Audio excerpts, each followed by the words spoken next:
ಶ್ರೀ ಗುರು ರಾಘವೇಂದ್ರ ಸ್ವಾಮಿ ಜ್ಯೋತಿಷ್ಯ. ಮಂತ್ರಾಲಯದಲ್ಲಿ ತಮ್ಮ ತಪೋಶಕ್ತಿಯಿಂದ ವಾಕ್ಯ ಸಿದ್ಧಿ ಮಂತ್ರಸಿದ್ಧಿ ಪಡೆದಿರುವ ಪಂಡಿತ್ ಶ್ರೀ ಅಪ್ಪಟಾಚಾರ್ಯರು ತಾಂತ್ರಿಕ ಜ್ಯೋತಿಷ್ಯರು. ಶ್ರೀ ಸಾಯಿಬಾಬಾ ಹಾಗೂ ರಾಘವೇಂದ್ರ ಸ್ವಾಮಿಯ ಆರಾಧಕರು. ನಿಮ್ಮ ಸಮಸ್ಯೆಗಳ ಪರಿಹಾರಕ್ಕೆ ಇಲ್ಲಿದೆ ದಿವ್ಯ ಮಾರ್ಗ. ಡಿವೋರ್ಸ್ ಪ್ರಾಬ್ಲಮ್, ಅನಾರೋಗ್ಯ, ಪ್ರೇಮ ವಿಚಾರ, ಸಂತಾನ, ಸಾಲಬಾಧೆ, ಕೋರ್ಟ್ ಕೇಸ್, ವ್ಯಾಪಾರ, ಮಾಟ ಮಂತ್ರ ತಡೆ, ಶತ್ರುಕಾಟ, ಕೌಟುಂಬಿಕ ಕಲಹ, ಇನ್ನೂ ನಿಮ್ಮ ನಿಗೂಢ ಗುಪ್ತ ಸಮಸ್ಯೆಗಳಿಗೆ ಶ್ರೀ ರಾಘವೇಂದ್ರ ಸ್ವಾಮಿಯ ಮೂಲ ಬೃಂದಾವನ ರಹಸ್ಯ ಬಲಿಷ್ಠ ಪೂಜಾ ಶಕ್ತಿಯಿಂದ ಕೆಲವೇ ದಿನಗಳಲ್ಲಿ ಶಾಶ್ವತ ಪರಿಹಾರ ಶತಸಿದ್ಧ.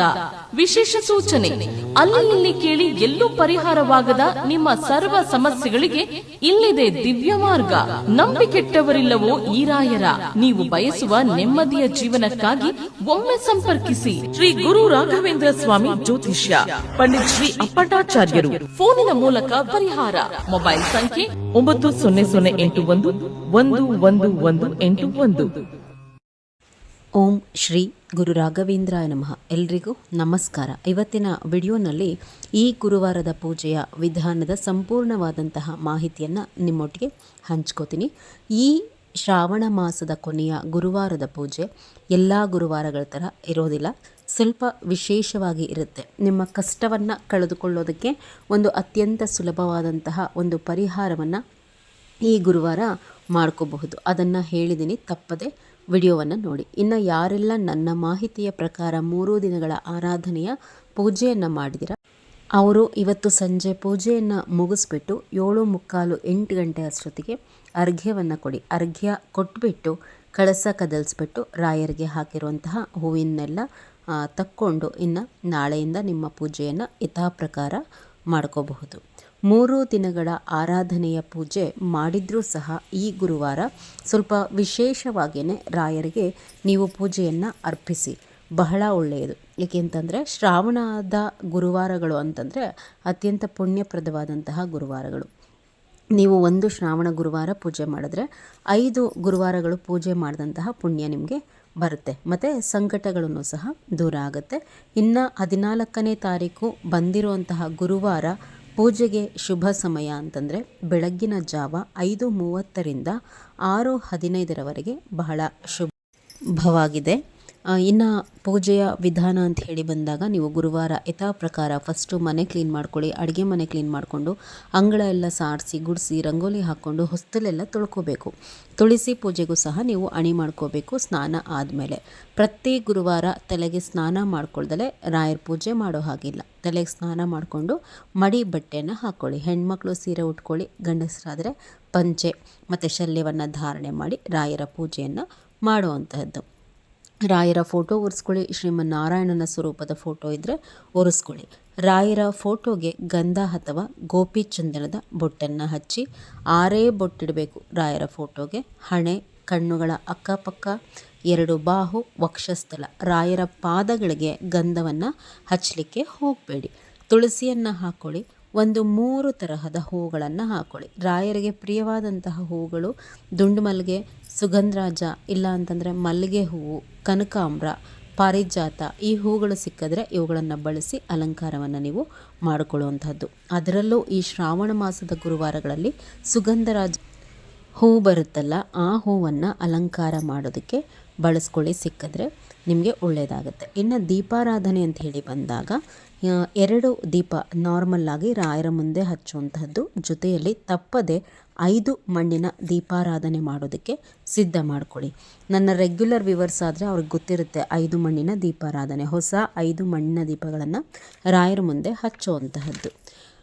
ಇನ್ನು ಮೊದಲು ದೇವರ ಮನೆಯಲ್ಲಿ ದೀಪ ಹಚ್ಚೋದಕ್ಕೆ ಮೊದಲು ತುಳಸಿ ಪೂಜೆಯನ್ನು ಮಾಡುವಂತಹದ್ದು. ತುಳಸಿ ಗಿಡದ ಎದುರುಗಡೆ 1 ದೀಪವನ್ನು ಹಚ್ಚಿ, ದೇವರ ಮನೆಯಲ್ಲಿ 2 ದೀಪ ಹಚ್ಚಿ, ಶ್ರೀಮನ್ನಾರಾಯಣನ ಸ್ವರೂಪದ ಫೋಟೋ ಮುಂದೆ, ಆ ಫೋಟೋಗೂ ಸಹ ಸ್ವಲ್ಪ ತುಳಸಿ, ಅರಿಶಿಣ, ಕುಂಕುಮ, ಗೆಜ್ಜೆ ವಸ್ತ್ರ, ಹೂಗಳು ಎಲ್ಲವನ್ನು ಹಾಕಿ ಅಲಂಕಾರ ಮಾಡಿಕೊಂಡು 1 ಮಣ್ಣಿನ ದೀಪವನ್ನು ಅವರ ಮುಂದೆ ಹಚ್ಕೊಳ್ಳುವಂತಹದ್ದನ್ನು ಮಾಡಿ. ಇದಾದ ನಂತರ ರಾಯರ ಮುಂದೆ ಇರುವಂತಹ 2 ದೀಪಗಳನ್ನು ಹಚ್ಚಿ 5 ಮಣ್ಣಿನ ದೀಪವನ್ನು ಆಗಲೇ ಹಚ್ಚಬೇಡಿ. ಇದಾದ ಮೇಲೆ ನೀವೇನು ಮಾಡಬೇಕು ಅಂತಂದರೆ ಧೂಪ ಹಾಕಬೇಕು.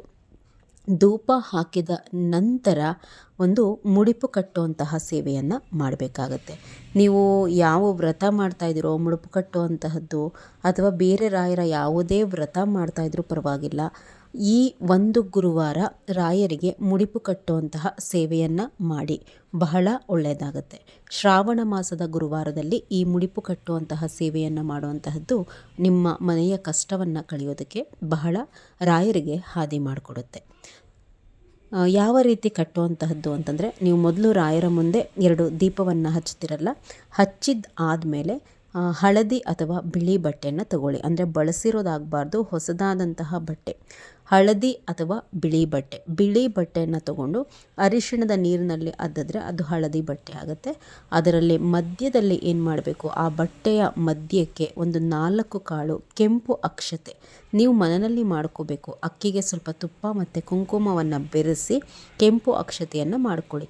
ಆ ಒಂದು 4 ಕಾಳು ಕೆಂಪು ಅಕ್ಷತೆಯನ್ನು ಹಾಕಿಬಿಟ್ಟು ಅದರಲ್ಲಿ 11 ರೂಪಾಯಿಯನ್ನು ನಿಮ್ಮ ಮನೆ ದೇವರು ಮತ್ತು ರಾಯರನ್ನು ನೆನೆದುಬಿಟ್ಟು ಇಡೋವಾಗ ನಿಮ್ಮ ಮನೆಯಲ್ಲಿ ಏನೇನೆಲ್ಲ ಕಷ್ಟ ಇದೆ ಅಥವಾ ಯಾವ ಕಷ್ಟ ರಾಯರಿಂದ ನಿಮಗೆ ಪರಿಹಾರ ಆಗಬೇಕು ಅಥವಾ ಯಾರಿಗಾದರೂ ಏನಾದರೂ ಇಷ್ಟಾರ್ಥಗಳು ಇದ್ದರೂ ಸಹ ನೀವು ಅದೆಲ್ಲವನ್ನು ರಾಯರಲ್ಲಿ ಹೇಳಿಕೊಂಡು ಓಂ ಶ್ರೀ ರಾಘವೇಂದ್ರಾಯ ನಮಃ ಅಂತ ಹೇಳ್ತಾ 3 ಗಂಟನ್ನು ಹಾಕಬೇಕು. ನೀವು ಆ ಬಟ್ಟೆಯಲ್ಲಿ 3 ಗಂಟನ್ನು ಹಾಕಿಬಿಟ್ಟು ಅದನ್ನು ಏನು ಮಾಡಬೇಕು ಅಂತಂದರೆ, ರಾಯರ ಫೋಟೋ ಬಲಭಾಗಕ್ಕೆ ಇಡಿ.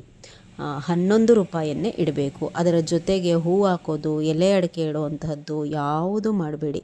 ನಾವು ಕಟ್ಟುತ್ತೀವಲ್ವ ಬಟ್ಟೆ ಗಂಟು, ಅದರಲ್ಲಿ ಕೊಳೆಯುವಂತಹ ಯಾವ ವಸ್ತುನೂ ಹಾಕಬಾರ್ದು.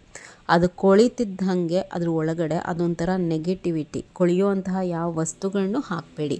ಇಷ್ಟನ್ನೇ ಸೇರಿಸ್ಬಿಟ್ಟು ಗಂಟು ಕಟ್ಟಿ ರಾಯರ ಫೋಟೋ ಬಲಭಾಗಕ್ಕೆ ಇಟ್ಬಿಟ್ಟು ಆ ಗಂಟಿನ ಮೇಲೆ ಸ್ವಲ್ಪ ತುಳಸಿಯನ್ನು ಇಡುವಂತಹದ್ದು. ಇದು ನಿಮ್ಮ ಮನೆಯ ಕಷ್ಟಗಳನ್ನು ಕಡಿಮೆ ಮಾಡೋದಕ್ಕೆ ರಾಯರಿಗೆ ಹಾದಿಯಾಗುತ್ತೆ. ಏನೇ ಕಷ್ಟ ಅಥವಾ ಇಷ್ಟಾರ್ಥಗಳಿರುವಂತಹ ಪ್ರತಿಯೊಬ್ಬರೂ ಸಹ ಈ ಸೇವೆಯನ್ನು ಮಾಡಬಹುದು. ರಾಯರ ಮುಂದೆ 2 ದೀಪ ಮತ್ತು 5 ಮಣ್ಣಿನ ದೀಪ ಎಲ್ಲವನ್ನು ಹಚ್ಚಿದ್ದಾದಮೇಲೆ ನೀವು ಈ ಮುಡಿಪನ್ನು ಕಟ್ಟಬಹುದು. ಇನ್ನು ಆರಾಧನೆಯ ಸಮಯದಲ್ಲಿ ಪೂಜೆ ಮಾಡಿರುವಂತಹ ಹೆಣ್ಮಕ್ಳು ನನಗೆ ತುಂಬ ಕಮೆಂಟ್ಸ್ಗಳು ಬಂದಿದ್ದು ಮನಸ್ಸಿಗೆ ಬಹಳ ನೋವಾಯಿತು. 1 ದಿವಸ ಪೂಜೆ ಮಾಡಿದ್ದಾರೆ, 2 ದಿವಸ ಪೂಜೆ ಮಾಡಿದ್ದಾರೆ, ಒಬ್ಬರು ಇಬ್ಬರೆಲ್ಲ ಕಮೆಂಟ್ ಹಾಕಿರೋದು. ನಾನು ಅದಕ್ಕೆ ಪರ್ಸ್ನಲ್ಲಾಗಿ ಯಾರಿಗೂ ಆನ್ಸರ್ ಮಾಡಲಿಲ್ಲ. ಏಕೆಂದರೆ ಏನು ಉತ್ತರ ಹೇಳಬೇಕು ಅನ್ನೋದೇ ಅವ್ರಿಗೆ ತೋಚಿದಾಯಿತು. 1 ದಿವಸ ಪೂಜೆ ಮಾಡಿದ್ದಾರೆ, 2 ದಿವಸ ಪೂಜೆ ಮಾಡಿದ್ದಾರೆ, ಅವರಿಗೆ ಡೇಟ್ಗಳೇ ಇಲ್ಲ, ಪೀರಿಯಡ್ಸ್ ಆಗಿದ್ದಾರೆ. ಬಹಳ ಬೇಜಾರು ಮಾಡ್ಕೊಂಡಿದ್ರು ಪಾಪ ಹೆಣ್ಮಕ್ಳೆಲ್ಲ. ನಾವು ಅಷ್ಟೆಲ್ಲ ಶ್ರದ್ಧೆಯಿಂದ 1 ದಿವಸ 2 ದಿವಸ ಪೂಜೆ ಮಾಡಿ ಈ ರೀತಿ ಆಯಿತು ಅಂತಂದು. ನೋಡಿ, ಅದು ಒಂದು ನ್ಯಾಚುರಲ್ ಪೀರಿಯಡ್ ಅನ್ನುವಂತಹದ್ದು ಪ್ರತಿ ತಿಂಗಳು ಆಗುತ್ತೆ, ಇಲ್ಲ ಅಂತ ಹೇಳಲ್ಲ.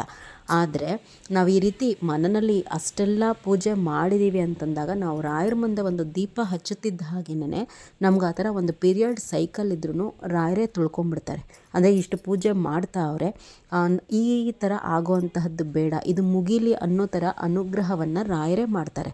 ಆದರೆ ಅದನ್ನು ಮೀರಿ ನೀವು ಅರ್ಧಂಬರ್ಧ ಪೂಜೆ ಮಾಡಿದ್ದಾದಮೇಲೆ ಈ ರೀತಿ ಪೀರಿಯಡ್ಸ್ ಆಗಿದೆ ಅಂತಂದರೆ ನಿಮ್ಮ ಮನೆಯಲ್ಲಿ ಒಂಥರ ಏನೋ ಒಂದು ನೆಗೆಟಿವ್ ಎನರ್ಜಿ ಇದೆ ಅನ್ನುವಂತಹದ್ದು. ಇದು ಇಲ್ಲ ಅಂತಂದರೆ ಒಂದು ವಾಮಾಚಾರ ಪ್ರಯೋಗ ಆಗಿರುತ್ತೆ ನಿಮ್ಮ ಕುಟುಂಬದ ಮೇಲೆ.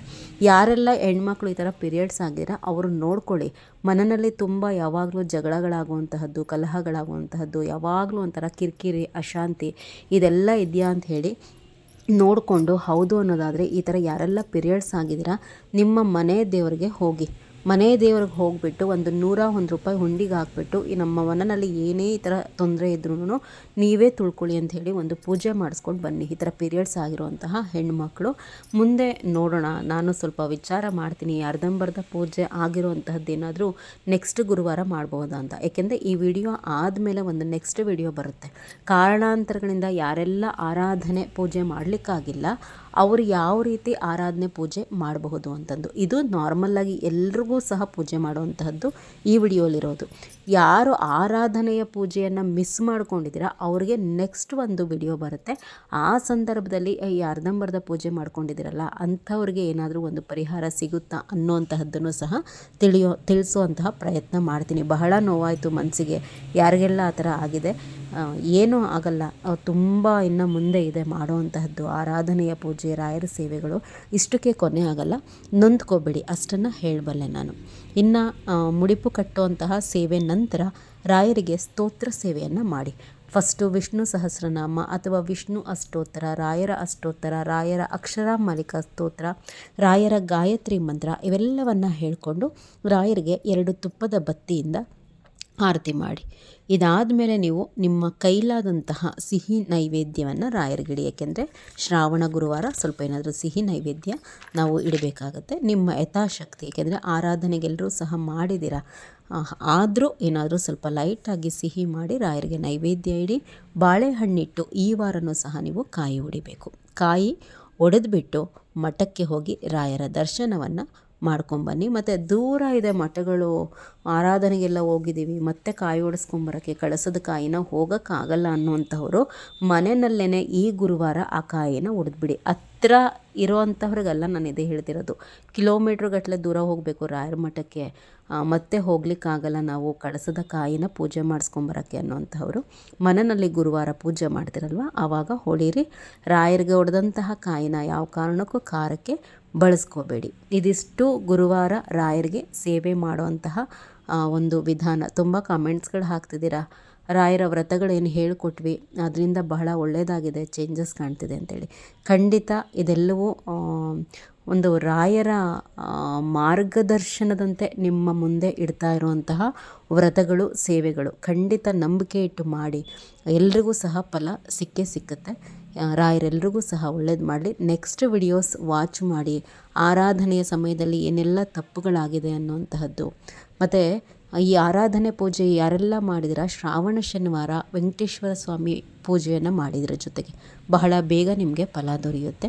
ಅದರ ವಿಡಿಯೋಸನ್ನು ಹಾಕ್ತೀನಿ, ಕಂಟಿನ್ಯೂಸ್ ಆಗಿ ವಾಚ್ ಮಾಡ್ತಾಯಿರಿ ಚಾನಲ್ನ ವಿಡಿಯೋಸನ್ನು. ಎಲ್ಲ ಮಾಹಿತಿನೂ ನಿಮಗೆ ವಿಡಿಯೋಸಲ್ಲೇ ಸಿಗುತ್ತೆ. ಇನ್ಫಾರ್ಮೇಷನ್ ಇಷ್ಟ ಆಗಿದೆ ಅಂತ ಹೇಳಿ ಭಾವಿಸ್ತೀನಿ. ನಮಸ್ಕಾರ ಎಲ್ರಿಗೂ.